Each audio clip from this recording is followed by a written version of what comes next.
नमस्कार। प्राइम समाचारमा स्वागत छ। म सुषमा श्रेष्ठ।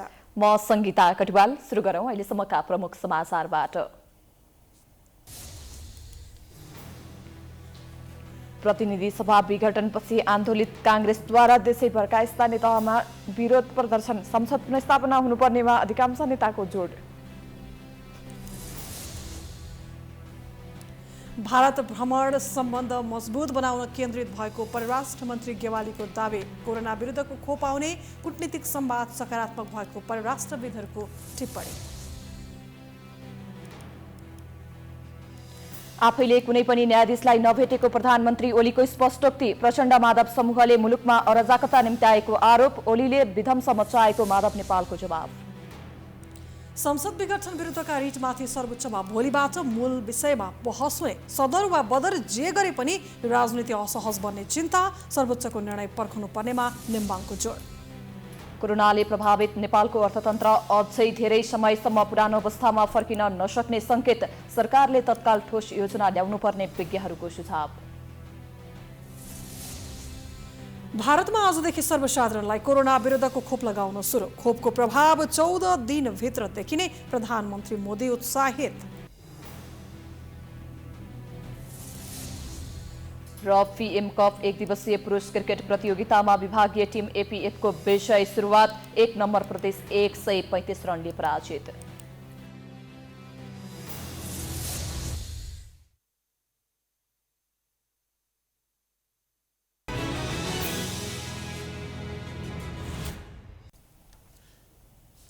अब समाचार विस्तारमा। पुस 5 गते प्रधानमन्त्री केपी शर्मा ओलीको सिफारिसमा राष्ट्रपति विद्यादेवी भण्डारीले प्रतिनिधि सभा विघटन गरेपछि कांग्रेस आन्दोलित छ।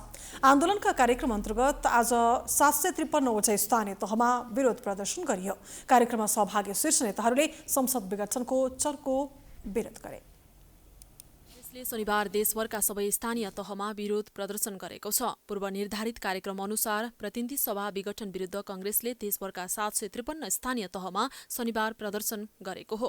वरिष्ठ नेता रामचन्द्र पौडेल, सभापति शेरबहादुर देउवाले चुनाव भनिरहेको बताउँदै संसद पुनर्स्थापना भए पनि कांग्रेसलाई फाइदै पुग्ने बताएका छन्। पौडेलले तालुमा आलु फले देउवा फेरि प्रधानमन्त्री हुन सक्ने समेत बताएका छन्। चितवनको भरतपुर महानगरपालिकामा आयोजित विरोध सभालाई सम्बोधन गर्दै उनले सत्ता का लागि मात्रै कांग्रेसले राजनीति नगरेको भन्दै लोभ लालचमा फस्न नहुने बताए। निर्वाचन गर्न ओलीले संसद विघटन नगरेको भन्दै यो राष्ट्रविरोधी कदम भएको बताए। आज यो दिन राष्ट्रको आत्मविश्वास टुट्याउने कुरा यो चाहिँ नेपाली कांग्रेसले सहेर बस्न सक्दैन। राष्ट्रको आत्मविश्वासलाई बचाउँ, राष्ट्रको आत्मसम्मानलाई बचाउँ, राष्ट्रको आत्मनिर्णयको क्षमतालाई बचाउँ। हाम्रो आत्मनिर्णयको शक्तिमाथि प्रहार भइरहेको छ, यो कुरा सबैले बुझौँ। काठमाडौँको बसन्तपुरमा आयोजित सभामा कांग्रेसका नेता प्रकाशमान सिंहले प्रधानमन्त्री केपी ओलीले संविधानमा नभएको अधिकार प्रयोग गरेर प्रतिनिधि सभा विघटन सिफारिस गरेको भन्दै कांग्रेस ठुलो हेरेर नबस्ने चेतावनी दिए। संविधानको पालक भएकाले असंवैधानिक काम हुन नदिनु राष्ट्रपतिको दायित्व भए पनि राष्ट्रपति त्यसमा चुकेको उनको भनाइ छ। भनौँ न, अहिले फ्रेस म्यान्डेट लिन्छु भन्छ जनतालाई अझ सार्वभौम सम्पन्न बनाउनको लागि हामी चाहिँ चुनावमा गइरहेको छौँ भनेर भन्नुहुन्छ। अरे बाबा, के को जनतामा जाने आँट छ? व्यवस्थापिका संसदमा यो धारा 6 मा त के छ भन्दाखेरि 100 मा यदि सरकारले र प्रधानमन्त्रीले विशेष गरेर अब हाउस चल्दाखेरि पोलिटिक्स हो, कसमस हुन थाल्यो र त्यस्तै परिस्थिति भयो, होइन मसँग चाहिँ हाउसमा बहुमत छ भनेर देखाउनुको लागि त्यो प्रावधान पनि छ। बालकृष्ण खाडले सरकारले नागरिक जनताको मौलिक अधिकार कुण्ठित गर्न खोजेको आरोप लगाए। तिलोत्तमा नगर समितिले बुटवलमा आयोजना गरेको विरोध प्रदर्शन सभालाई सम्बोधन गर्दै उनले सरकारले जनताको मौलिक अधिकार कुण्ठित गर्न खोजेको आरोप लगाएका हुन्। प्रधानमन्त्री ओलीले चिनिया शैलीको कम्युनिस्ट शासन प्रणाली नेपालमा लागू गर्न खोजेकै कारण असफल भएको खाडको जिकिर छ। कम्युनिस्ट शासन व्यवस्थामा जनताले नेता छान्न पाउँदैन, जनताले जनप्रतिनिधि छान्न पाउँदैन, जनताले राष्ट्रपति छान्न पाउँदैन, जनताले प्रधानमन्त्री छान्न पाउँदैन। कम्युनिस्ट शासन व्यवस्था भएका देशहरूमा त्यस्तै खालको शासन व्यवस्था उहाँले नेपालमा ल्याउन खोज्नु भएको थियो। त्यसै कारणले उहाँहरू अहिले असफल हुनुभएको छ। जग्गा जमिनमाथि यदि राज्यले आवश्यक पर्यो भने कब्जा गर्न सक्ने चाहिँ कानुन ल्याउन थाल्नु। नेता गगन थापाले प्रधानमन्त्री ओलीले संविधान विपरीत काम गरेको जिकिर गरे। विरोध सभालाई सम्बोधन गर्दै थापाले राष्ट्रपति विद्यादेवी भण्डारी नेपाली अभिभावक नभई नेकपा भित्रको एक गुटको कुलपति बनेको आरोप लगाए। प्रधानमन्त्री ओलीले गरेको कृत्य काममा राष्ट्रपतिले हस्ताक्षर गरेकाले सम्मान गर्ने अवसर गुमाएको थापाको भनाइ छ। यसअघि कंग्रेसले पुस 25 गते 330 प्रदेश सभा निर्वाचन क्षेत्रमा र पुस 13 गते 165 निर्वाचन क्षेत्रमा विरोध प्रदर्शन गरेको थियो। पुस 5 गते प्रधानमन्त्री केपी शर्मा ओलीको सिफारिसमा राष्ट्रपति विद्यादेवी भण्डारीले प्रतिनिधि सभा विघटन गरेपछि कंग्रेस आन्दोलित छ। परराष्ट्र मन्त्री प्रदीप कुमार गेवालीले आफ्नो भारत भ्रमण 2 देशीय सम्बन्धलाई मजबुत बनाउन केन्द्रित भएको बताएका छन्। 3 दिने भारत भ्रमण सकेर शनिबार अपराह्न नेपाल आइपुगेका मन्त्री गेवालीले त्रिभुवन विमानस्थलमा पत्रकार सम्मेलन गर्दै नेपाल भारत सम्बन्धका आर्थिक, राजनीतिक, सांस्कृतिक लगायतका पक्षमा छलफल भएको बताए। 2 देशीय सम्बन्धलाई मजबुत बनाउन तथा विकास यात्रालाई सफल बनाउने विषयमा पनि भ्रमण केन्द्रित रहेको उनले जानकारी दिए। भारत सम्बन्ध घनिष्ठ, सघन र विविध रहेकोले द्विपक्षीय संयन्त्रहरू नियमित र प्रभावकारी हुनु अत्यन्त जरुरी हुन्छ। संयुक्त आएका बैठकहरू विगत केही वर्ष यता र खास गरी 2014 पछि निरन्तर रूपमा आयोजना भएका छन्। विगत 7 वर्षभित्र 4वटा बैठकहरू सम्पन्न हुनु महत्त्वपूर्ण कुरा हो। मन्त्री गेवालीले कोरोनाका कारण बन्द हवाई तथा स्थलमार्ग क्रमशः खोल्दै जाने सहमति भएको बताए। भैरवामा एकीकृत चेकपोस्टको काम सुरु गर्ने र महाकालीमा निर्माणाधीन 4 लेनको पुललाई भारतको राष्ट्रिय राजमार्गसँग जोड्ने महाकाली नदीमा थप महाकालीमा 3वटा पुल बनाउने सहमति भएको मन्त्री गेवालीले जानकारी दिए। त्यस्तै उनले अति आवश्यक क्षेत्रका लागि भारत तत्काल कोभिड खोप उपलब्ध गराउन तयार रहेको जानकारी पनि दिए। संयुक्त आयोगको बैठकमा ट्रान्समिसन लाइन, कृषि क्षेत्रमा थप सहकार्य गर्ने, पञ्चेश्वर परियोजनाको डीपीआर गर्ने लगायतका विषयमा सहमति भएको उनले बताए। भ्याक्सिन सहयोगमा नेपाल प्राथमिकतामा रहने कुरा भारतले स्पष्ट पारेको छ। कोभिडका कारण बन्द हवाई तथा स्थल मार्गहरू अनुकूलता हेरी क्रमशः खुल्दै जाने निर्णय भएको छ। तराई हुलाकी सडक अन्तर्गतका 14 खण्डमध्ये सम्पन्न 11वटा खण्डहरू हस्तान्तरणको प्रक्रियामा पुगेका छन्। तिनको हस्तान्तरणको प्रक्रिया अगाडि बढाउने र बाँकी 3वटा खण्ड शीघ्र सम्पन्न गर्ने विषयमा कुराकानी भएको छ। रक्सौल काठमाडौँ रेल निर्माण सम्बन्धमा फिल्ड लोकेसन सर्वे FLS का लागि MOU अन्तिम चरणमा पुगेको छ। यो कार्य शीघ्र सुरु गर्ने दिशामा सहमति भएको छ। त्यस्तै रक्सौल काठमाडौँ रेलमार्ग निर्माण सम्बन्धी फिल्ड लोकेसन सर्भ अगाडि बढाउने पनि सहमति भएको जानकारी दिए। नेपाल भारत संयुक्त आयोगको 6औं बैठकमा भाग लिन नेपाली प्रतिनिधि मण्डलको नेतृत्व गर्दै मन्त्री गेवाली बिहिबार भारत गएका थिए। परराष्ट्र मन्त्री प्रदीप गेवालीको भारत भ्रमणमा सीमा तथा नयाँ नक्सा विवादबारे के कस्तो छलफल होला भन्ने चासो सबैमा थियो। भ्रमणलाई सबैले फलदायी भने पनि सीमा र नक्सा सम्बन्धमा ठोस प्रगति भएको संकेत पाइएको छैन।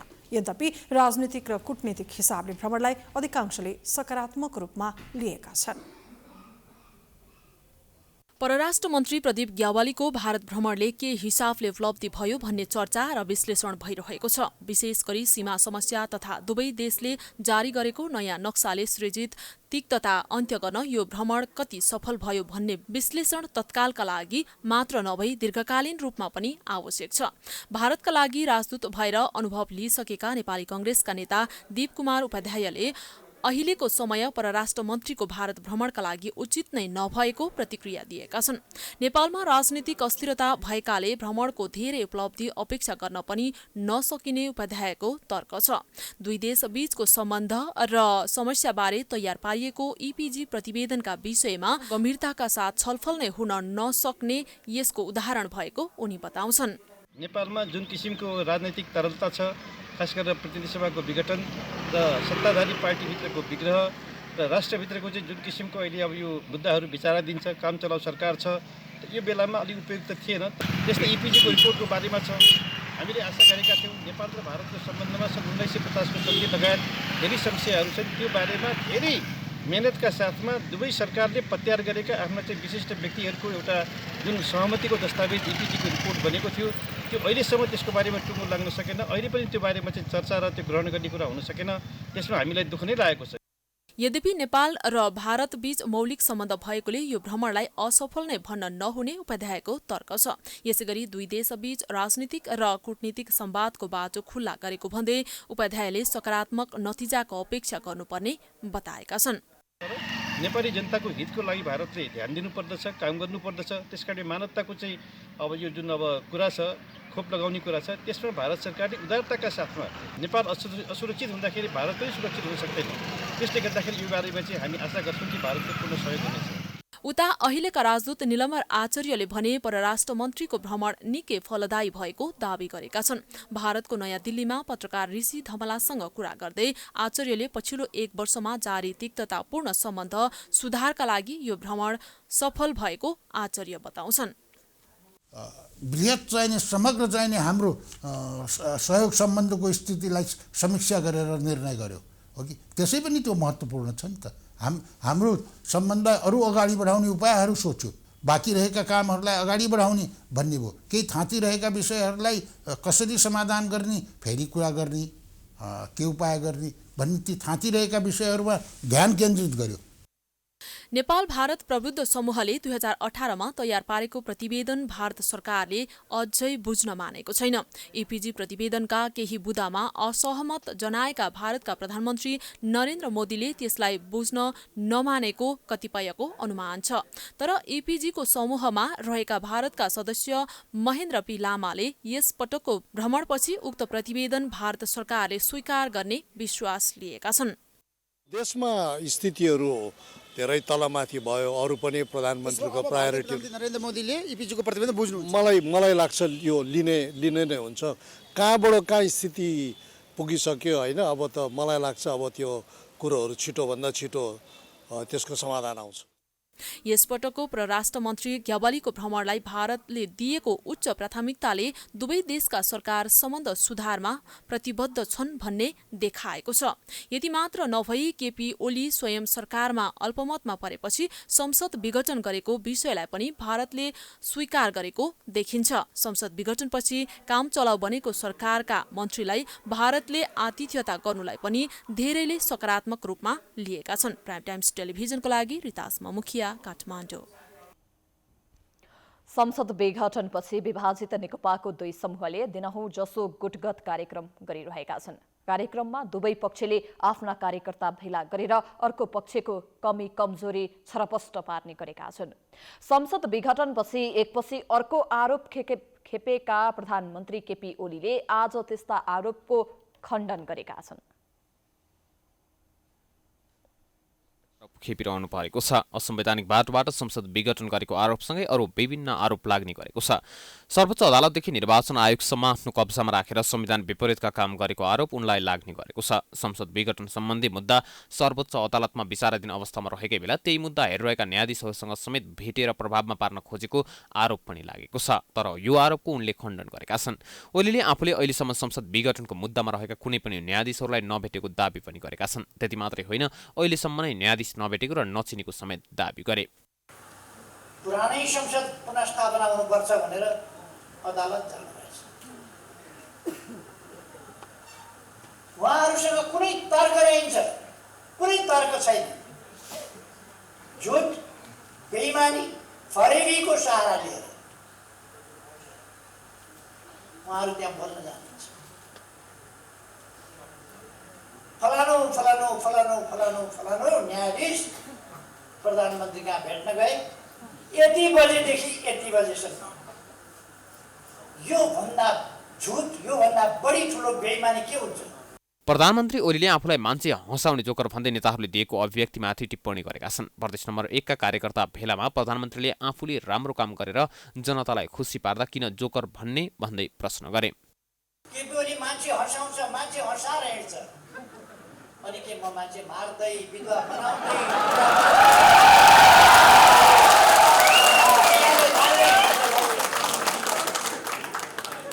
मैले दुनियाँलाई रुवाउँदै हिँडौँ? हँसाउँदै हिँड्छ मान्छे। म ओलीले नेकपाकै प्रचण्ड माधव समूहलाई लक्षित गर्दै मुलुकमा अराजकता अनुशासनहीनता निम्त्याइएको आरोप लगाएका छन्। ओलीले नेपालका केही बुद्धिजीवी राजनीतिज्ञ र जानकार हुँ भन्नेहरूले मुलुकका सम्मानित संस्थाहरूमाथि अपमान गर्ने, गाली बेइज्जती गर्ने काम गरेको बताएका हुन्। देशका राष्ट्रपति, प्रधानमन्त्री, सर्वोच्च अदालत, निर्वाचन आयोग लगायतमाथि अनावश्यक दबाब दिने र गाली बेइज्जती गरेको उनले बताए। कुनै देशको राष्ट्रपतिमाथि गाल मुखाल अश्लील जे पाए त्यही बोलेको, कुनै असभ्य भन्दा असभ्य कहीँ कोही छ भने पनि नेपालका केही बुद्धिजीवीहरू बाहेकहरूले बोले सुन्नुभएको छ? केही बुद्धिजीवीहरू, केही जानकारहरू, केही राजनीतिज्ञ हो भन्नेहरू कस्तो बनाउन खोजेको छ यो देशलाई? ओलीले प्रचण्ड नेपाल समूहलाई सूर्य चिन्ह चाहिने भए पार्टीमा फर्कन आग्रह गरेका छन्। सूर्य चिन्हबाट एकपटक पनि चुनाव नलडेका प्रचण्डले अहिले सूर्य चिन्ह मेरै हो भन्ने अधिकार नभएको पनि बताए। आफू र प्रचण्डबीच 2074 असोज 14 गते सूर्यमै चुनाव लड्ने सहमति भए पनि 2 दिनमै उक्त सहमति तोडिएको उनको जिकिर छ। उनले प्रतिनिधि सभा विघटन विरुद्धको मुद्दा संवैधानिक इजलासमा कि बृहत इजलासमा भन्नेमा विवाद गरेर अड्को थापिएको उनको आरोप छ। यस्तै उनले आगामी निर्वाचनबाट नै जनताले सही र गलतको फैसला गर्ने बताएका छन्। निर्वाचन चाहनेहरू डराइरहेको उनको भनाइ छ। नेपाल कम्युनिस्ट पार्टी नेकपा प्रचण्ड माधव समूहका अध्यक्ष एवं पूर्व प्रधानमन्त्री माधव कुमार नेपालले प्रधानमन्त्री केपी शर्मा ओली सन्की शासक भएको आरोप लगाएका छन्। दाङको तुलसीपुरमा जिल्ला स्तरीय अगुवा कार्यकर्ता भेलालाई सम्बोधन गर्दै अध्यक्ष नेपालले प्रधानमन्त्री ओली सन्की शासकका रूपमा प्रस्तुत भइरहेको आरोप लगाएका हुन्। अध्यक्ष नेपालले प्रधानमन्त्री ओलीलाई कसैको सुझाव चाहिँदैन, कसैको आलोचना सुन्न मन पर्दैन र प्रशंसा शासक भएको आरोप लगाएका छन्। कसैको आलोचना सुन्न मन पर्दैन, उहाँलाई प्रशंसा मात्रै मनपर्छ। प्रशंसा कसलाई मनपर्छ थाहा छ? मूर्ख शासकहरूले। अध्यक्ष नेपालले ओली समूहको नेकपा नभई केपी गुट मात्र भएको आरोप लगाए। कार्यक्रममा नेकपा स्थायी कमिटी सदस्य एवं प्रवक्ता नारायण काजी श्रेष्ठले पुस 5 गते संसद विघटन गरेर संविधानमाथि आक्रमण गरेको आरोप लगाए। प्रवक्ता श्रेष्ठले प्रधानमन्त्री ओलीले नेकपा पार्टीमाथि आक्रमण गरेर गुटको भेला गरेको आरोप समेत लगाए। 7 गते बिहान उनले नेपाल कम्युनिस्ट पार्टीमाथि आक्रमण गरे, गुटको भेला गरे, हाम्रो पार्टीलाई कमजोर बनाउने दुस्साहस गरे र नेपाली कम्युनिस्ट आन्दोलनको एकीकृत स्वरूपमाथि आक्रमण गर्ने काम गरे र विसर्जनमाथि प्रहार गरे। कार्यक्रममा नेकपा स्थायी कमिटी सदस्य एवं पूर्व सभामुख कृष्ण बहादुर महराले अहिले देशमा तानाशाह बढ्दै गएको र संविधानमाथि को भएकोले यी सबै कुरा जनताको सामु लैजानुपर्ने बताएका थिए। कार्यक्रममा नेकपा स्थायी कमिटी सदस्य वर्षमान पुनले पार्टीमा पद प्रतिष्ठाको लडाई नभई विचारको लडाई भएको समेत बताए। कार्यक्रममा स्थायी कमिटी सदस्य युवराज गेवालीले भने प्रधानमन्त्री ओली कम्युनिस्ट नभई कम्युनिस्टको खोल ओढेको व्यक्ति भएको आरोप लगाएका थिए। यसैबीच प्रचण्ड माधव समूहले यही माघ 9 गते काठमाडौँमा बृहत प्रदर्शन गर्ने निर्णय समेत गरेको छ। काठमाडौँमा बसेको केन्द्रीय सङ्घर्ष समितिको बैठकले प्रधानमन्त्रीद्वारा चालेको कदमलाई प्रतिगामी, प्रतिक्रान्तिकारी तथा असंवैधानिक भन्दै त्यसका विरुद्ध बृहत तथा सशक्त विरोध प्रदर्शन गर्ने निर्णय गरेको हो।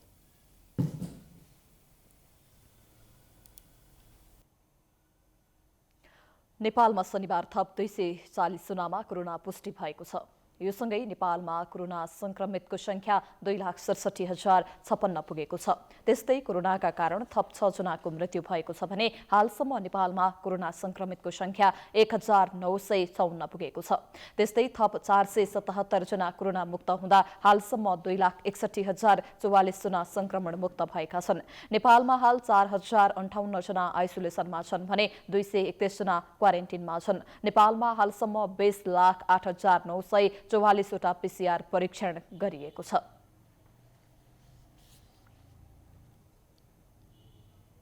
समाचारको सिलसिला जारी छ, हामी विश्रामपछि आउँछौं।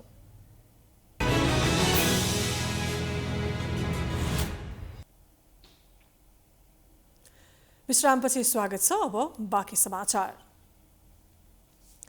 सर्वोच्च अदालतमा संसद विघटन विरुद्ध परेका रिटमाथि भोलिबाट मूल विषयमा बहस हुने भएको छ। यसअघि न्यायाधीश विवाद र कुन इजलासमा सुनवाई गर्ने भन्ने विषयमा अल्झिएको सर्वोच्चले अब भने यो विवादको टुङ्गो संवैधानिक इजलासबाटै लगाउने निश्चित गरेको छ। सर्वोच्चले संसद विघटनलाई सदर वा बदर जे गरे पनि मुलुकको राजनीति भने सहज हुने छैन। राजनीतिका धुरन्धर पण्डित एवं विश्लेषकहरू मुलुकको आगामी राजनीति निकै असहज हुने बताइरहेका छन्। सर्वोच्चले संसद पुनर्स्थापित गरे पनि वा मुलुक निर्वाचनमा होमिए पनि राजनीति भने झन असहज र अस्थिर देखिन्छ। संसद विघटनको निर्णय सदर भए प्रधानमन्त्री ओली झन बलिया हुनेछन्। विघटनको निर्णय असंवैधानिक भएको भन्दै आन्दोलनमा होमेका दलहरूलाई नैतिक सङ्कट उत्पन्न हुनेछ। यो अवस्थामा वैशाखमा तोकेको निर्वाचन गर्न प्रधानमन्त्रीमाथि दबाव हुनेछ। तर उनले चुनाव गराउँछन् भन्नेमा आम नागरिकले विश्वास गर्न सकेका छैनन्। चुनाव पनि नहुने र सडकमा आन्दोलन पनि नरोकिने भए पनि मुलुक अस्थिरताको भूमरीमा फस्नेछ। विघटनलाई अदालतले सदर गरे यही नजर स्थापित हुने भएकाले आगामी दिनमा पनि प्रधानमन्त्रीले यस्तो कदम चाल्न सक्ने देखिन्छ। अहिलेको जुन आधारमा टेकेर प्रधानमन्त्रीले संसद विघटन गर्नुभएको छ, अगर सुप्रिम कोर्टले पनि यसलाई चाहिँ ओके भन्यो भने नेपालमा करिब करिब यो संविधान सिद्धियो। यो संविधानको जीवन चाहिँ संविधानै सिद्धियो भन्दा पनि हुन्छ, किनभने त्यसपछि दुई तीनटा कुरा हुनै सक्दैन। नेपालमा राजनीतिक स्थिरता हुँदैन। विश्लेषक आचार्यका अनुसार सर्वोच्चले संसद पुनर्स्थापना गरे संविधानको व्याख्या गलत तौरबाट हुने छैन, संविधानमाथि पनि प्रहार हुने छैन। तर राजनीतिक माहौल भने संसद पुनर्स्थापना पछि पनि अस्तव्यस्त नै हुनेछ। अहिले पछिल्लो समय नेकपाकै दुई पक्ष नेपाली काङ्ग्रेसका सभापतिलाई मनाउन लागिपरेका छन्। यदि संसद पुनर्स्थापना भयो भने राजनीतिमा अङ्कगणितको खेल हुनेछ। कुनै शक्ति जता लाग्यो उतैको सरकार बन्नेछ, जुन अत्यन्तै अस्थिर हुनेछ। पुनर्स्थापना भयो भने र संविधानमा चाहिँ संसद विघटन लहरमा पाइँदैन भनेर चाहिँ एउटा राम्रो व्याख्या गरिदियो भने, जबसम्म जुन संविधानमा लेखेको छ त्यसैमा टेकेर चाहिँ व्याख्या भयो भने त्यसले एउटा नेपालमा नजिर पनि बस्छ कि चाहिँ जुनसुकै बेला जे पनि मन लाग्यो, जनताको प्राथमिकता नभएको बेलामा पनि संसद विघटन गर्ने लहरबाट मुलुक जोगिन्छ। तर हुन्छ के भन्दाखेरि चाहिँ बहुमतको सरकार चाहिँ त्यसपछि पनि बन्दैन, त्यसपछि पनि एलायन्सहरू डेभलप हुन्छ। प्रतिनिधि सभा विघटन भएपछि नेपाल कम्युनिस्ट पार्टी नेकपा मात्र होइन, काङ्ग्रेस र जनता समाजवादी पार्टीमा पनि दुई धार देखिएको छ। अझ विदेशी शक्ति केन्द्रहरूको प्रभावले यो ध्रुवीकरण अझै बढ्ने देखिन्छ। मुख्यतः भारत, चीन र अमेरिकाको सक्रियताले पनि मुलुकको भावी राजनीतिलाई ठूलो प्रभाव पार्ने देखिन्छ। यस्तो बेला सबै राजनीतिक दल र संवैधानिक अङ्गहरूले मुलुक र जनतालाई केन्द्रमा राखी सुझबुझपूर्ण ढङ्गले अघि बढ्नु नै उपयुक्त देखिन्छ।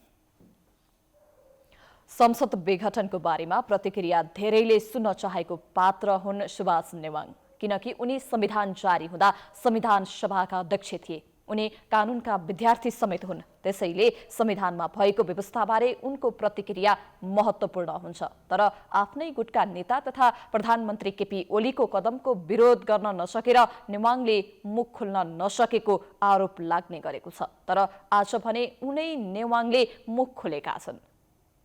केपी ओलीले संसद विघटन गरेपछि धेरैले संविधान जारी हुँदा संविधान सभाका अध्यक्ष रहेका सुभाष नेवाङको प्रतिक्रिया सुन्न चाहे। तर ओली निकट नेता नेवाङले मुख खोलेनन्।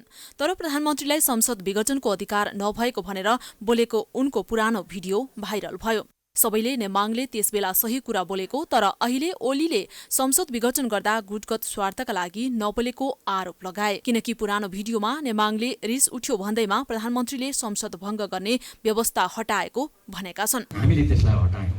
अहिले प्रधानमन्त्रीले विघटन गर्न सक्दैन।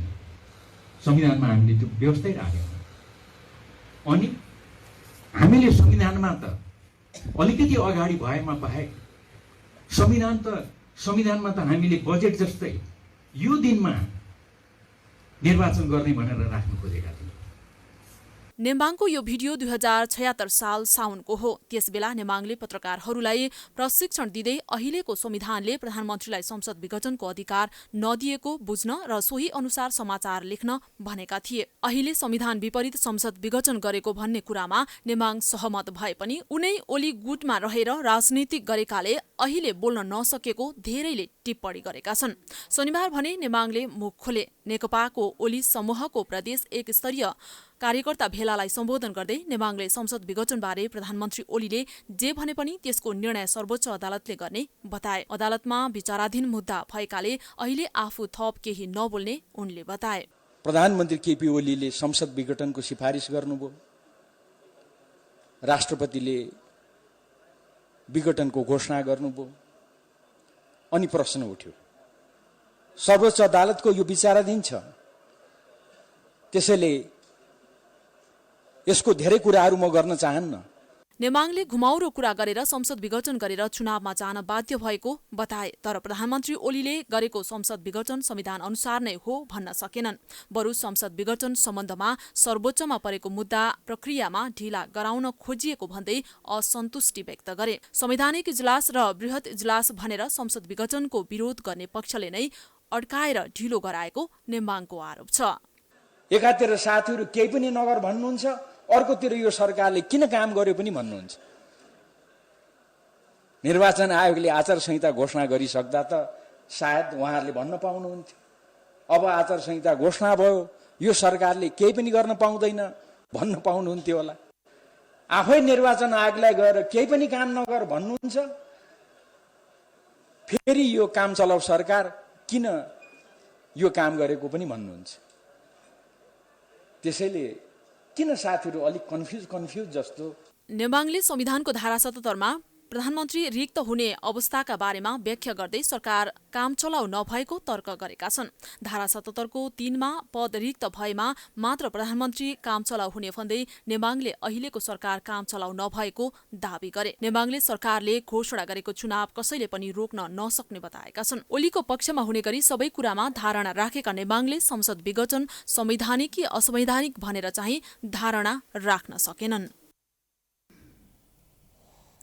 नागरिक अभियन्ता डाक्टर गोविन्द केसीले सबै न्यायालयप्रति जनताले आशा गरेको बताएका छन्। संसद विघटन विरुद्ध शनिबार माइतीघरमा बृहत नागरिक आन्दोलनमा सहभागी भएका केसीले गैर संवैधानिक कामलाई न्यायालयले सच्याउने विश्वास व्यक्त गरेका हुन्। संसदले विघटन भइसकेको अवस्थामा संविधानको रक्षा गर्ने काम न्यायालयको भएको पनि डाक्टर केसीले बताए। संवैधानिक अङ्गहरू जनताको सेवा गर्नका लागि बनाइएको भन्दै उनले जनतालाई रैती बनाउनका लागि नभई जनताका अधिकार स्थापित गर्न का लागि भएको बताएका थिए। आफ्नो कुर्सी हल्लिन थालिसकेपछि ओलीले संवैधानिक अङ्गलाई भङ्ग गरेको उनको आरोप छ। संसदले गर्नेहरूलाई उनीहरूले राम्रोसँग संरक्षण दिएको छ, संरक्षण दिएको छ र पछि आएर चाहिँ के छ भनेदेखि उनको कुर्सी नै हल्लिन थालिसकेपछि त्यसपछि के गरे भनेदेखि अब संसद नै विघटन गर्ने भने मतलब एउटा चाहिँ अङ्ग संवैधानिक अङ्गलाई उनले अभङ्ग बनाइदिए। 2/3 मत सहितको सरकार बनाएपछि जनताका लागि काम गर्ने मुलुकमा स्थायित्व कायम हुन्छ भन्ने विश्वास लिए पनि जनताको आशा विपरीत प्रधानमन्त्री ओलीले तानाशाही प्रवृत्ति देखाएको उनको भनाइ थियो। केही दिनदेखि बढेको चिसो तथा शीतलहरका कारण तराईको जनजीवन कष्टकर बनेको छ। सप्तरी लगायत तराईका जिल्लामा चिसो बढेपछि वृद्ध वृद्धा तथा बालबालिका बढी प्रभावित भएका छन्। चिसो बढेपछि सप्तकोशी नगरपालिकाका सबै सरकारी तथा निजी विद्यालयहरू एक साताका लागि बन्द गरिएको छ। नगरपालिकाको बोर्ड बैठकले माघ 1 देखि माघ 7 गतेसम्म नगरपालिका क्षेत्रभित्र रहेका सबै विद्यालय बन्द गर्ने निर्णय गरेको हो। अत्याधिक चिसोबाट बालबालिका बढी प्रभावित हुन थालेपछि स्वास्थ्य सुरक्षाको दृष्टिकोणले माघ 7 गतेसम्मका लागि विद्यालय बन्द गर्ने निर्णय गरिएको नगरपालिकाले सुनाएको छ।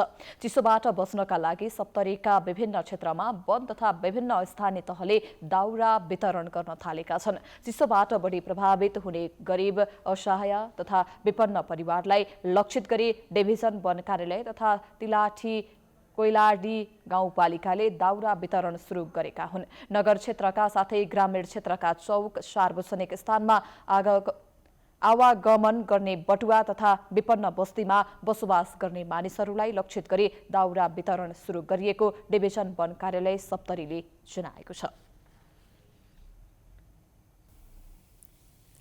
बैतडीको दशरथचन्द नगरपालिकामा खानेपानीको समस्या बढ्दै गएको छ। 2040 सालतिर निर्माण भएको खानेपानी योजना जीर्ण बन्दै गएपछि खानेपानीको समस्या सुरु भएको हो। दशरथचन्द नगरपालिकामा 2 स्थित देही माण्डौका स्थानीय खानेपानीको लागि घण्टौं लाइनमा कुर्नुपर्ने बाध्यता रहेको छ। बैतडीको दशरथ चन्द नगरपालिका 2 देही माण्डौमा खानेपानीको अभाव हुँदै गएको छ। स्थानीयहरूलाई 2-4 गाग्री खानेपानी सङ्कलन गर्न घण्टौँ कुर्नुपर्ने बाध्यता रहेको छ। देहीमाण्डौ बजार क्षेत्रमा विभिन्न ठाउँमा 4वटा धारा मात्र रहेका छन्। ती धाराहरूमा पनि पर्याप्त पानी नआउँदा स्थानीय समस्यामा परेका छन्। 1 घण्टा बिहान र 1 घण्टा बेलुका मात्र पानी आउने गरेका कारण स्थानीयले पर्याप्त पानी पाउन सकेका छैनन्। धारा आउनभन्दा पहिले नै पानी भर्नेको बिहानैदेखि भिड लाग्ने गरेको छ। 2040 सालतिर ग्वाल लेकबाट देहीमाण्डौ बजार क्षेत्रका लागि खानेपानी योजना सम्पन्न गरिएको थियो। योजना जीर्ण हुँदै गएपछि हाल 3-4 दिनसम्म धाराहरूमा पानी समेत आउन छाडेको स्थानीयको गुनासो छ। बिहान आउँछ, तपाईँको 1 घण्टा जति बिहानतिर आउँछ, 1 घण्टा जति बेलुकातिर आउँछ। अहिले चाहिँ एकैचोटि आउँछ, बिहानतिर मात्र आउँछ। लाइन लागिरहेको पानी हुन्छ। अनि तपाईँको होटल व्यवसाय, यहाँ धेरै जसो होटल व्यवसाय पनि छन्। होटल व्यवसाय गर्नेहरूले पनि यहाँ पानीको चाहिँ त्यही हिसाबले पनि अभाव बढी भइरहेको हुन्छ। बैतडीको प्रसिद्ध निङ्गला सैनी भगवतीको मन्दिर पनि त्यही ठाउँमा रहेको छ। देहीमाण्डौ बजारमा सरसामान खरिद तथा मन्दिर दर्शनका लागि दैनिक हजारौं मान्छेहरू आउने गर्दछन्। तर बजार क्षेत्रमा खानेपानीको अभाव भएपछि होटल सञ्चालन तथा अन्य व्यवसायमा समेत प्रभाव परेको व्यवसायको गुनासो छ। ग्रामीण क्षेत्रबाट देहीमाण्डौ बजार आएर कोठा लिएर पढ्ने विद्यार्थी र अन्य पेसा गर्नेहरू बढी समस्यामा परेका छन्। अब पानी लिनलाई अब बिहान 5 बजेदेखि लाइनमा लाग्नुपर्ने अवस्था छ। अब विशेष गरिकन होटल व्यवसायी, होटल सञ्चालन गर्नको निमित्त पनि पानीको लागि समस्या नै छ। अझ झन् समस्या भनेको यहाँ शौचालयको छ। शौचालय अब बिहान चर्पी छ, पानी छैन।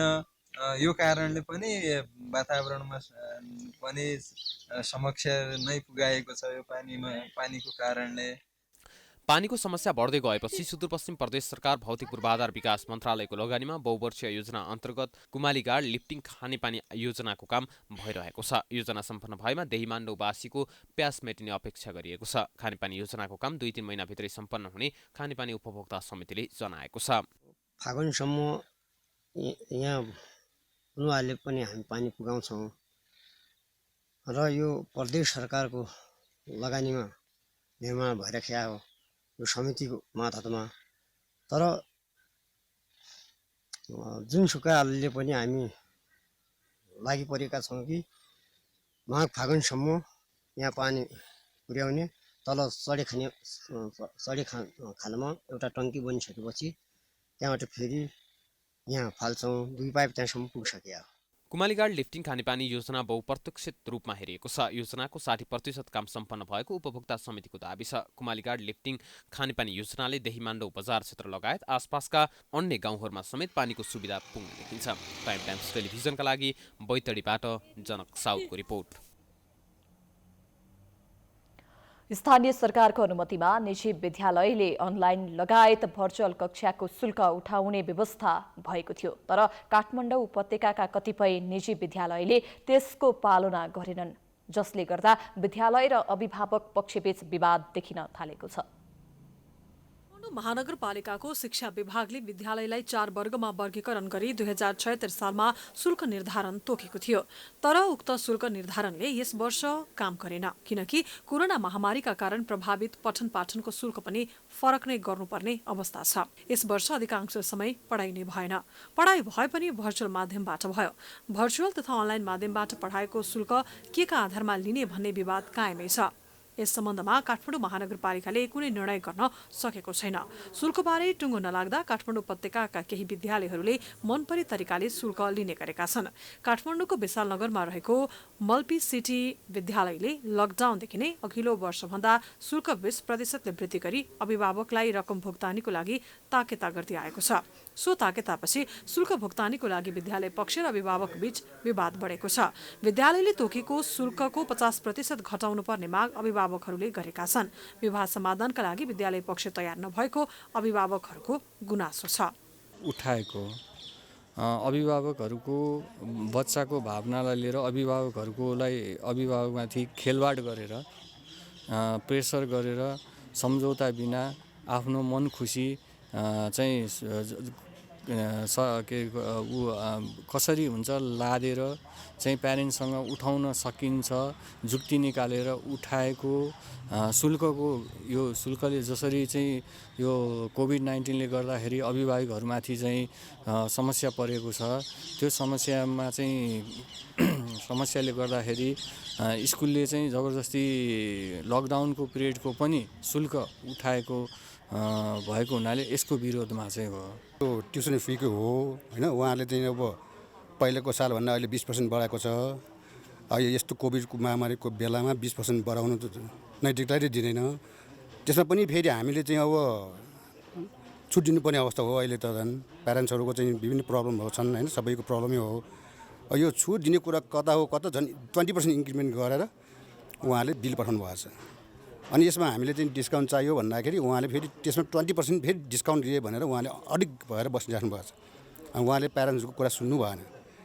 अनि जहिले पनि बोर्डमा राख्ने भन्ने बहाना बनाउने, बोर्डमा राख्ने भने बोर्डमा नबस्ने, बोर्डले निर्णय गरेन भन्ने त्यस्तो किसिमको चाहिँ पटक पटक आयो। त्यसले गर्दाखेरि प्यारेन्ट्सहरूलाई उहाँहरूले चाहिँ अवमूल्यन गर्नुभयो। प्यारेन्ट्सहरूले अब जम्मै समक्ष हुँदैन त दिने, यदि कोही प्यारेन्ट्सहरू अहिले डाउन टु रोड नै आएको छ नि, तिर्न नसक्ने अवस्था छ कतिको। त्यस्तो प्यारेन्ट्सहरूले पनि अब 50% को डिमान्ड गरे हो। धेरै त गरेको छैन नि, हाम्रो 100% स्कलरसिप दियो भनेको छैन। अब त्योभन्दा पनि उनीहरूलाई चित्त नबुझ्ने 40% दिन्छौँ भन्छ, त्यसमा पनि फिस बढाएर 40% दिन्छु भने ओभरअल 20% मात्रै डिस्काउन्ट दिइरहेछ। अनि त्यसमा हामीले सुल्झाउन खोज्दा उहाँहरू मान्नुहुन्न।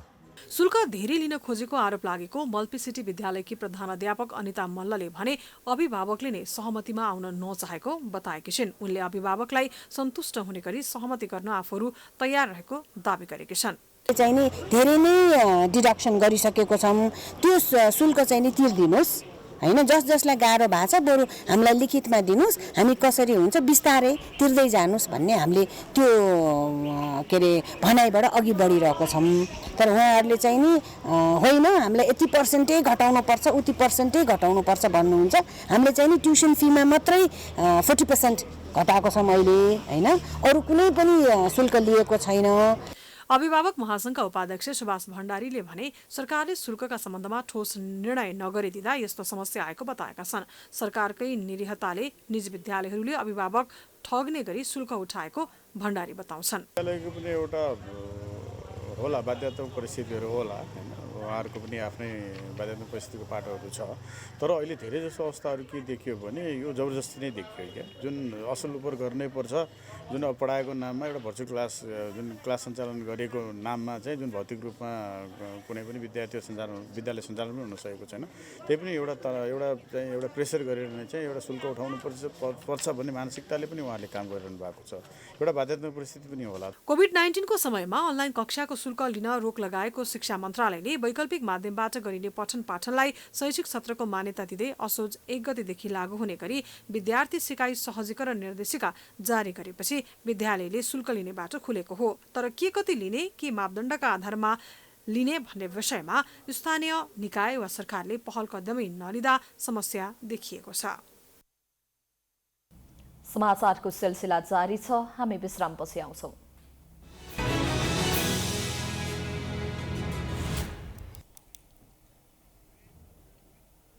विश्रामपछि स्वागत छ। अब आर्थिक समाचार।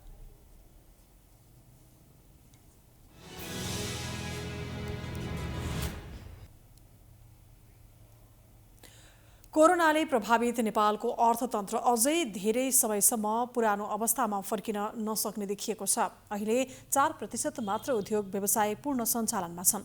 बाँकी कतिपय आंशिक सञ्चालनमा छन् भने कतिपय पूर्ण रूपमा बन्द छन्। सरकारले ठोस योजना बनाउन नसक्दा उद्योग क्षेत्र चलायमान बन्न नसकेको हो। नेपाल राष्ट्र बैंकका अनुसार अहिले 4% मात्र उद्योग व्यवसाय पूर्ण सञ्चालनमा छन्। कोभिड प्रभावित 9.7% उद्योग व्यवसाय अझै बन्द अवस्थामा रहेका छन् भने 36.98% आंशिक रूपमा चलेको बैंकले जनाएको छ। कोभिडको बढी असर साना तथा मझौला उद्योग, पर्यटन र शिक्षा क्षेत्रमा बढी परेको छ। ठूला उद्योगहरूको सञ्चालन अवस्था भने राम्रो रहेको राष्ट्र बैंकको प्रतिवेदनमा उल्लेख छ। सरकारकै अलमलको कारण उद्योग कल कारखाना पुरानै अवस्थामा फर्किन नसकेको अर्थविद डाक्टर चन्द्रमणि अधिकारीको बुझाइ छ। अर्थविद डाक्टर अधिकारीका अनुसार अनुसार सरकार अहिले स्रोतको दबावमा छ।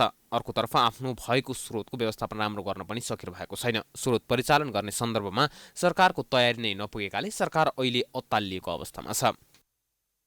सरकार स्रोतको दबावमा छ, नपुग्यो भन्ने पुग्दैन कि भन्ने दबावमा छ। अर्कोतिर आफ्नो भएको स्रोतको व्यवस्थापन राम्रो गर्न सकिराखेका छैन र अनि जनतासित चाहिँ नि आह्वान गरिराखेका छ कि मसित पैसा छैन है, तिमीसित चाहिँ तिमीले हामीलाई दिनुपर्छ भनेर भन्ने स्रोत परिचालन गर्ने सन्दर्भमा सरकारको तयारी पुगेन र त्यसले गर्दा अलिकति सरकार चाहिँ अलि यो अत्तालिएको हो कि।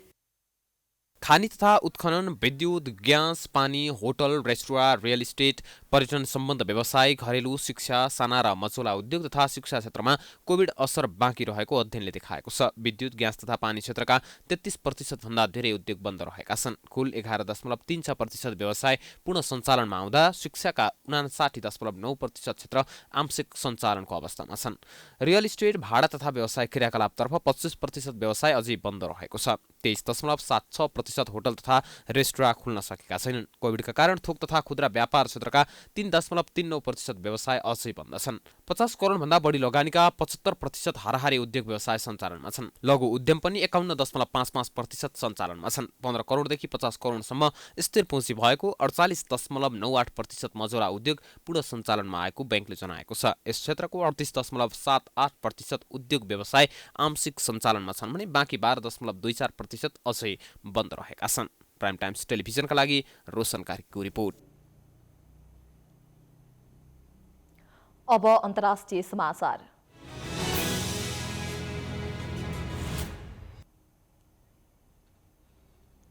भारतले आजदेखि सर्वसाधारणलाई कोरोना विरुद्धको खोप लगाउन सुरु गरेको छ। खोप अभियानको भारतीय प्रधानमन्त्री नरेन्द्र मोदीले सुरुवात गरेका छन्। पहिलो खोप एकजना सफाई कर्मचारीलाई दिएको छ। सुरुवात गर्दै मोदीले खोप प्रयोगको सुरुवातले धेरै आशाका किरणहरू देखा परेको बताएका थिए। मोदी शनिबार कोरोना खोपको थालनी गर्दा देशलाई सम्बोधन गर्दै भावुक भएका थिए। भारतले पहिलो प्राथमिकतामा रहेका 30 करोड मानिसलाई जुलाईसम्ममा खोप दिने बताएको छ। खोपका लागि 700 जिल्लामा झण्डै 1,50,000 कर्मचारी परिचालन गरिएको छ।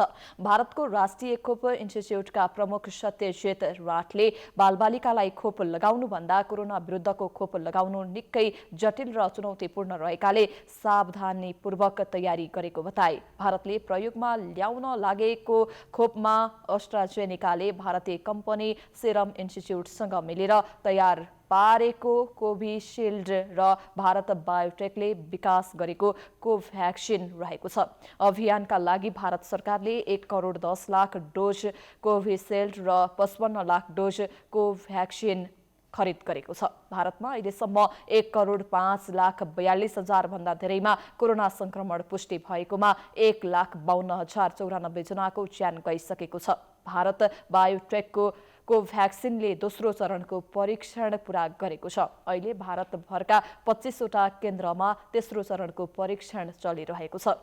केन्द्रीय स्वास्थ्य मन्त्रालयका हरेक व्यक्तिले 28 दिनभित्र 2 डोज खोप लिनुपर्ने जनाएको छ। खोपको प्रभाव 14 दिनभित्र देखिने स्वास्थ्य कर्मीले बताएका छन्। देशभरका 37वटा खोप भण्डारण केन्द्र तयार गरिएको छ।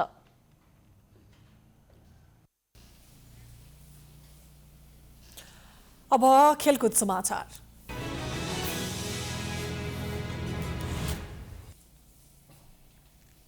विभागीय टिम एपीएफले प्रधानमन्त्री कप एक दिवसीय पुरुष क्रिकेट प्रतियोगितामा विजयी सुरुवात गरेको छ। किर्तिपुर स्थित टियु क्रिकेट मैदानमा शनिबार प्रदेश 1 लाई 135 रनले पराजित गर्दै एपीएफले सुखद सुरुवात गरेको हो। एपीएफले दिएको 244 रनको लक्ष्यसहित जवाफी ब्याटिङ गरेको प्रदेश 1 ले 42 ओभर 4 बलमा अल आउट हुँदै 108 रन मात्र बनाउन सक्यो। प्रदेश 1 का मनिष थापाले 18 रन जोडे भने फिरदौस अन्सारीले 17 रन जोडे। दिपेश कडेलले 16 र दीपक पासवानले 13 रन बनाए। यस्तै जोसा खड्काले अभिजित 12 रन बनाए भने अन्य ब्याट्सम्यानले दोहोरो अङ्क जोड्न सकेनन्। प्रदेश 1 लाई सस्तेमा समेट्न एपीएफका अविनाश बोहराले 18 रन खर्चिएर 5 विकेट लिए भने वसन्त रेग्मीले 2 विकेट लिए। यसअघि टस हारेर पहिले ब्याटिङ गरेको एपीएफले 48 ओभरमा 4 बलमा अल आउट हुँदै 243 रन बनाएको थियो। एपीएफका लागि आसिफ शेखले 59 रनको अर्धशतकीय इनिङ्स खेले। यस्तै वसन्त रेग्मीले 40 रन जोड्दा सन्दीप जोराले 30 रन बनाए। कप्तान शरद भेष्वाकरले 20 तथा किशोर महतो र सुभाष खकुरेलले समान 19 रन जोडे। सुमित महर्जन 14 रनमा आउट भए। प्रदेश 1 का फिरदौस अन्सारी, हेमन्त राई र दिपेश कडेलले 2 विकेट लिए। जितसँगै समूह ए मा रहेको एपीएफले पहिलो खेलमा 2 अङ्क जोडेको छ।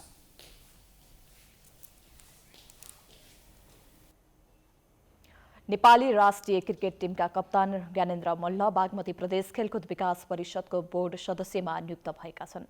बागमती प्रदेश सरकारको सामाजिक विकास मन्त्रालयले शनिबार कप्तान ज्ञानेन्द्रलाई खेलकुद विकास परिषदको सदस्य नियुक्त गरेको हो। कप्तान ज्ञानेन्द्रलाई 5 वर्षको लागि परिषदको सदस्य नियुक्त गरिएको हो। यस्तै बागमती प्रदेशले पीएम कप खेल्ने टिमलाई ट्र्याक सुट प्रदान गरेको छ। प्रदेश सरकारले टिमका खेलाडीलाई म्याच फी बापत दैनिक 2000 दिने समेत जनाएको छ। त्यस्तै बागमती प्रदेश क्रिकेट संघले प्रतियोगितामा शतक बनाउने आफ्ना खेलाडीलाई 10,000 पुरस्कार दिने घोषणा समेत गरेको छ।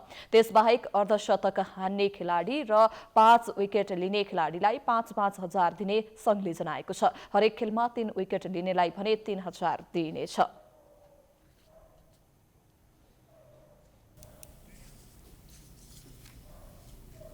यो सँगै हामी समाचारको अन्त्यमा आइपुगेका छौं। जाँदा जाँदै प्रमुख समाचार पुनः एकपटक।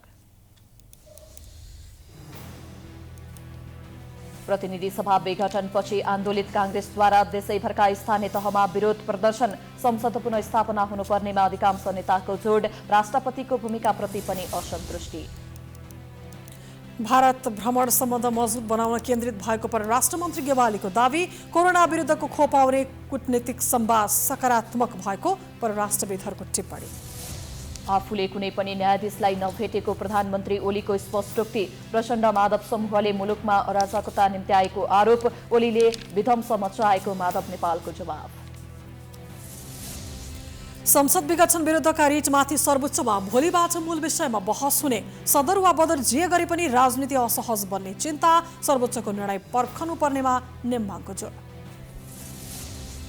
कोरोनाले प्रभावित नेपालको अर्थतन्त्र अझै धेरै समयसम्म पुरानो अवस्थामा फर्किन नसक्ने संकेत। सरकारले तत्काल ठोस योजना ल्याउनुपर्ने विज्ञहरूको सुझाव। भारतमा आजदेखि सर्वसाधारणलाई कोरोना विरुद्धको खोप लगाउन सुरु। खोपको प्रभाव 14 दिनभित्र देखिने प्रधानमन्त्री मोदी उत्साहित। र पीएम कप 1 दिवसीय पुरुष क्रिकेट प्रतियोगितामा विभागीय टिम एपीएफको विजयी सुरुवात। 1 नम्बर प्रदेश 135 रनले पराजित। समाचार अहिलेलाई सकियो। यसपछिको कार्यक्रम जनता जान्न चाहन्छन् ऋषि धमलाको साथमा। हेर्दै गर्नुहोला प्राइम टाइम्स टेलिभिजन। नमस्कार।